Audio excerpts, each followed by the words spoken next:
नमस्कार। जरा सोचिए, आप मीरा के कैफे में बैठे हैं और ताजे बने मफिन की खुशबू हवा में फैली हुई है। यहाँ एक कप कॉफी की एक बहुत ही आम सी खरीद एक बड़ा सवाल खड़ा कर देती है कि आखिर ये टैक्स काम कैसे करता है। आज हम इसी की गहराई में उतरेंगे। शाश्वत का यही सवाल आज की हमारी बातचीत का दिल है। क्या सच में कोई ऐसा पल होता है जब टैक्स जिंदा हो जाता है? चलिए इसी सवाल के जवाब की खोज में निकलते हैं और समझते हैं कि ये पूरा सफर शुरू कहाँ से होता है। तो टैक्स के जिंदा होने के सफर में ना दो बहुत जरूरी पड़ाव हैं, लेवी और कलेक्शन। एक है टैक्स लगाने का अधिकार और दूसरा है उसे असल में वसूलना। चलिए इन दोनों के बीच के फर्क को ठीक से समझते हैं। तो लेवी और कलेक्शन सुनने में एक जैसे लग सकते हैं, पर ये दो बिल्कुल अलग अलग चीजें हैं।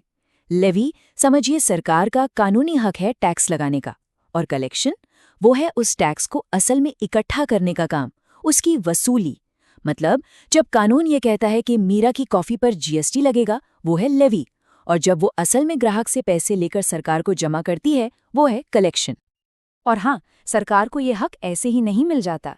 ये ताकत मिलती है कानूनों से, जैसे कि सीजीएसटी एक्ट का सेक्शन 9 और आईजीएसटी एक्ट का सेक्शन 5। यही वो पन्ने हैं जो सरकार को टैक्स लगाने का अधिकार देते हैं।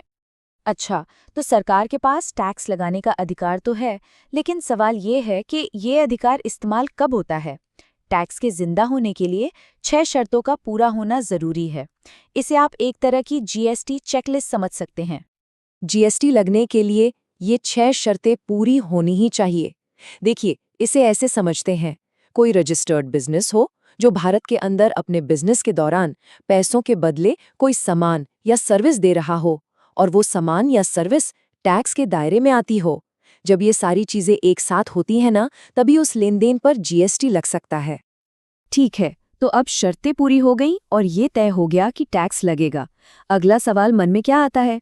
यही कि कितना लगेगा। तो चलिए नए और आसान जीएसटी रेट स्ट्रक्चर पर एक नजर डालते हैं।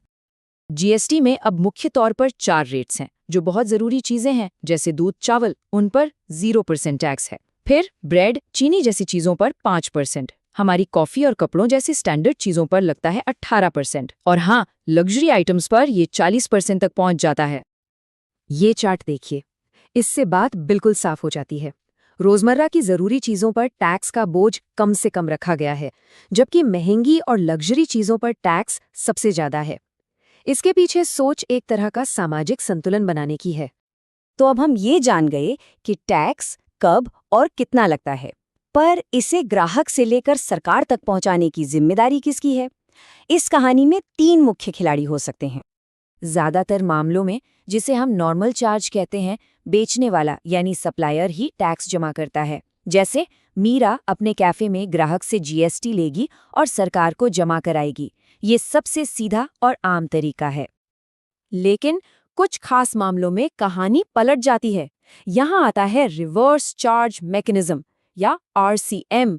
इसमें टैक्स चुकाने की जिम्मेदारी बेचने वाले की नहीं, बल्कि खरीदने वाले की हो जाती है। यानी खरीदार सीधा सरकार को टैक्स जमा करता है। अब सवाल उठता है कि ऐसा क्यों? ऐसा इसलिए किया जाता है ताकि जो लोग या सर्विसेज जीएसटी के दायरे में रजिस्टर्ड नहीं हैं, उन पर भी टैक्स लग सके।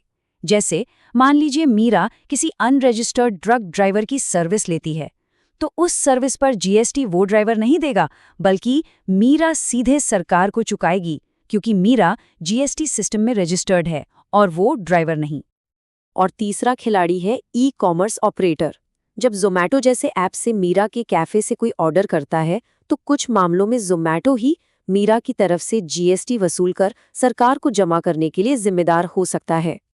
तो अब हम ये जान चुके हैं कि टैक्स कब, कितना और कौन चुकाएगा।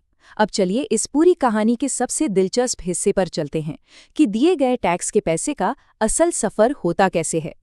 ये सफ़र 3 आसान स्टेप्स में पूरा होता है। पहला, ग्राहक से टैक्स वसूला जाता है।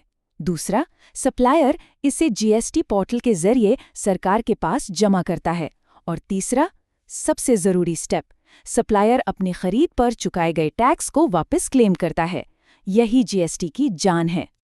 जीएसटी की आत्मा है इनपुट टैक्स क्रेडिट, जिसे हम आईटीसी कहते हैं। इसका फॉर्मूला बहुत सीधा है। सरकार को जो टैक्स देना है वो बराबर है बिक्री पर वसूले गए टैक्स यानी आउटपुट टैक्स में से खरीद पर दिए गए टैक्स यानी इनपुट टैक्स क्रेडिट को घटाने के। यही वो तरीका है जो टैक्स पर टैक्स लगने की सबसे बड़ी समस्या को खत्म करता है। चलिए इसे मीरा के कैफे के उदाहरण से समझते हैं। मान लीजिए मीरा ने कॉफी बेचकर ग्राहक से 18 रुपए जीएसटी वसूले। ये है उसका आउटपुट टैक्स।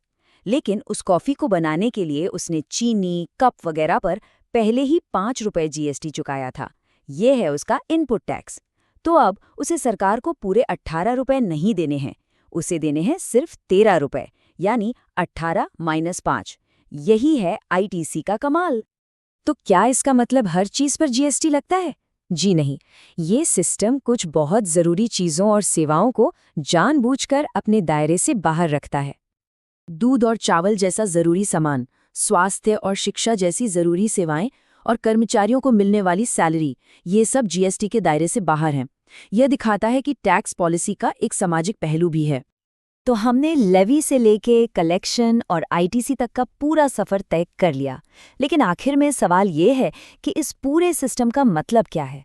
चलिए बड़ी तस्वीर देखते हैं। तो ये सिर्फ एक टैक्स नहीं है। मीरा की कॉफी का हर एक कप उस पूरी चेन का हिस्सा है जो एक छोटे से कैफे से शुरू होकर पूरे देश की अर्थव्यवस्था को आपस में जोड़ती है। ये सिस्टम हर लेवल पर पारदर्शिता और बराबरी लाने की एक कोशिश है। और अब मैं इस पूरी बातचीत को एक सवाल के साथ खत्म करना चाहूंगा। इस पूरे वैल्यू एडेड सिस्टम में जहां हर कोई अपने हिस्से का टैक्स चुका रहा है, आखिर में टैक्स का असल बोझ उठाता कौन है? इस पर सोचिएगा जरूर।